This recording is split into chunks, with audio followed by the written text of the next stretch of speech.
성도 여러분, 안녕하세요. 핸드폰 영상을 통해서 저를 만나게 되니까 좀 새롭지요?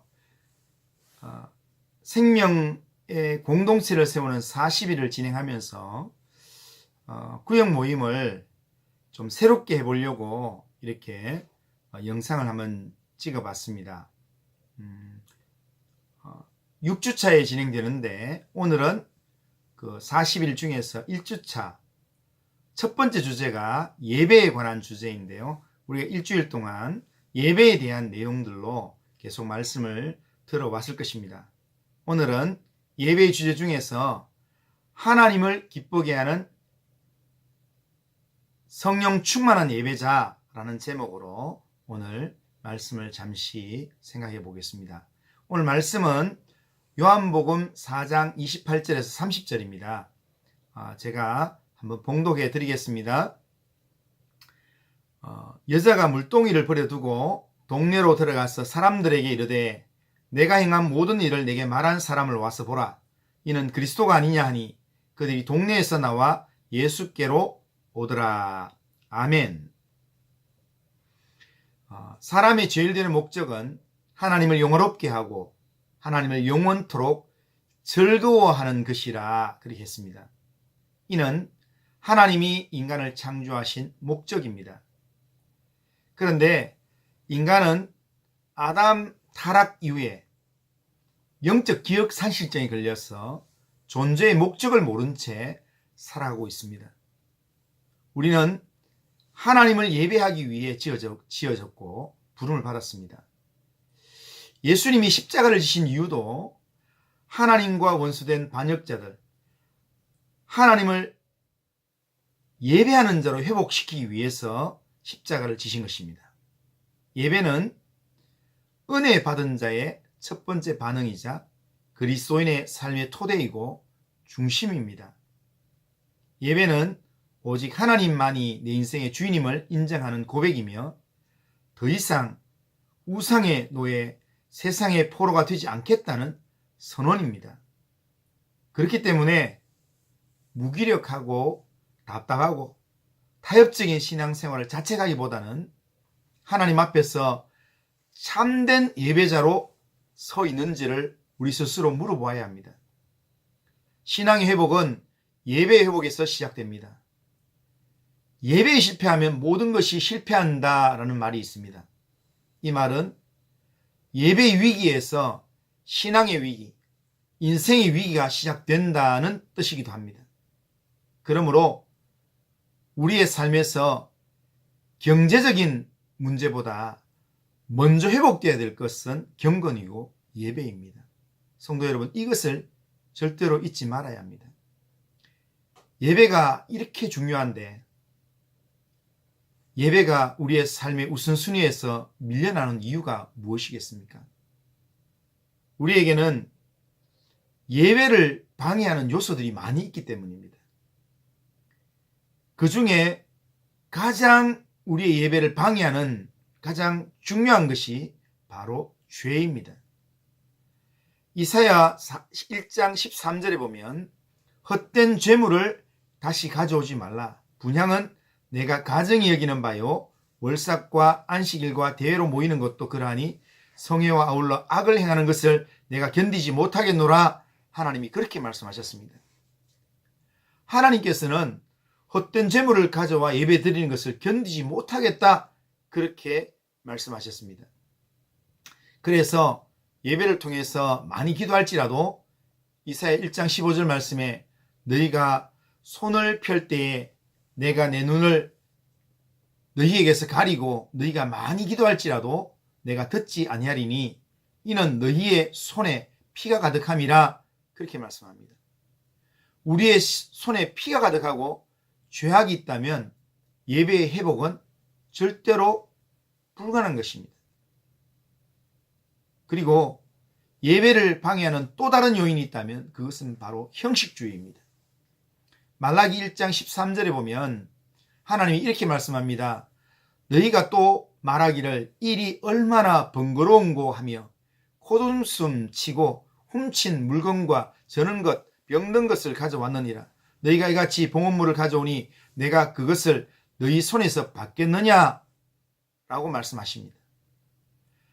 하나님께 나와 예배 드리는 것이 번거롭다고 여기는 자, 콧웃음 치면서 예배 드리는 자, 그런 예배를 하나님이 어찌 받으시겠습니까? 예배 드리는 것이 번거롭다고 여기는 자는 예배를 형식적으로 드릴 수밖에 없습니다. 이런 모습으로 예배 회복이 절대로 일어나지 않습니다. 우리가 온전한 예배를 회복하기 위해서는 우리에게 있는 죄 문제를 먼저 회개해야 합니다. 주님 앞에서 정결한 심령이 되어야 합니다. 그리고 예배를 귀찮게 생각하며 대충 때우기식 예배 드리는 자세를 우리가 버려야 됩니다. 오히려 다시금 하나님의 은혜를 기억하며 은혜의 보좌 앞에 날마다 담대히 나와야 합니다. 주님 앞에 나와 주님을 의지하기 시작할 때 우리의 예배는 회복되기 시작하는 것입니다. 예배에는 유익이 있습니다. 예배는 만남의 시간입니다. 예배를 찾으시는 하나님과 하나님을 찾는 예배자가 만나는 시간이 바로 예배 시간입니다. 그 만남은 변화를 낳습니다. 그러기에 우리는 예배를 참석하면서 하나님의 임재를 갈망해야 합니다. 하나님이 만나주시고 말씀해 주실 것을 기대하면서 우리의 온 마음이 담긴 예배를 드려야 됩니다. 예배를 통하여 하나님의 임재를 경험하면 변화가 일어날 것입니다. 오늘 본문의 수가성 여인이 예수님이 그리스도이심을 알게 되었을 때 변화된 전도자가 되었습니다. 주님의 임재를 경험하는 예배를 드리게 될 때 우리는 예배를 통해 주님을 경험하게 되고 그 예배를 통해 내 생각과 마음과 삶이 달라지는 변화를 경험하게 되는 것입니다. 예배를 통해 얻는 가장 큰 축복이 변화입니다. 뿐만 아니라 예배자는 예배를 통해서 새 힘과 기쁨을 얻게 됩니다. 자, 그렇다면 삶의 변화와 새 힘과 기쁨을 얻는 예배를 온전히 드리기 위해서 우리에게 반드시 필요한 예배 요소가 어떤 것이 있겠습니까?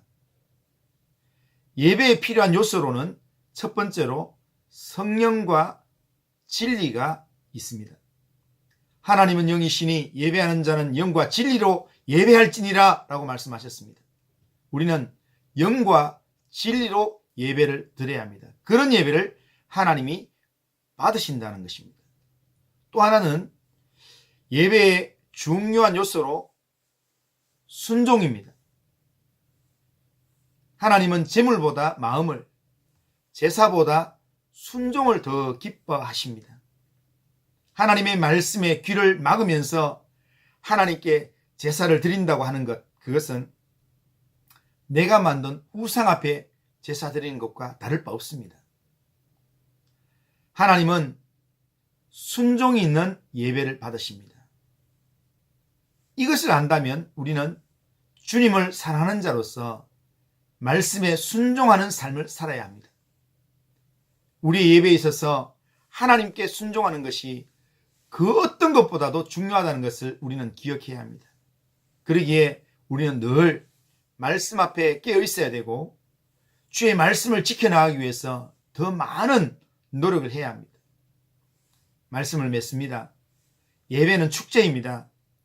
예배의 자리는 영적 수원지와 같습니다. 척박한 광야와 같은 세상에서 치열한 하루를 살아갈 하나님의 은혜와 기쁨, 능력을 힘입는 자리가 바로 예배의 자리입니다. 그러니 예배는 결코 멈출 수도 양보할 수도 없는 최고의 가치이고 은혜이고 특권입니다. 우리는 어떤 조건과 환경에도 매이지 않는 성령 충만한 예배자가 되어야 합니다.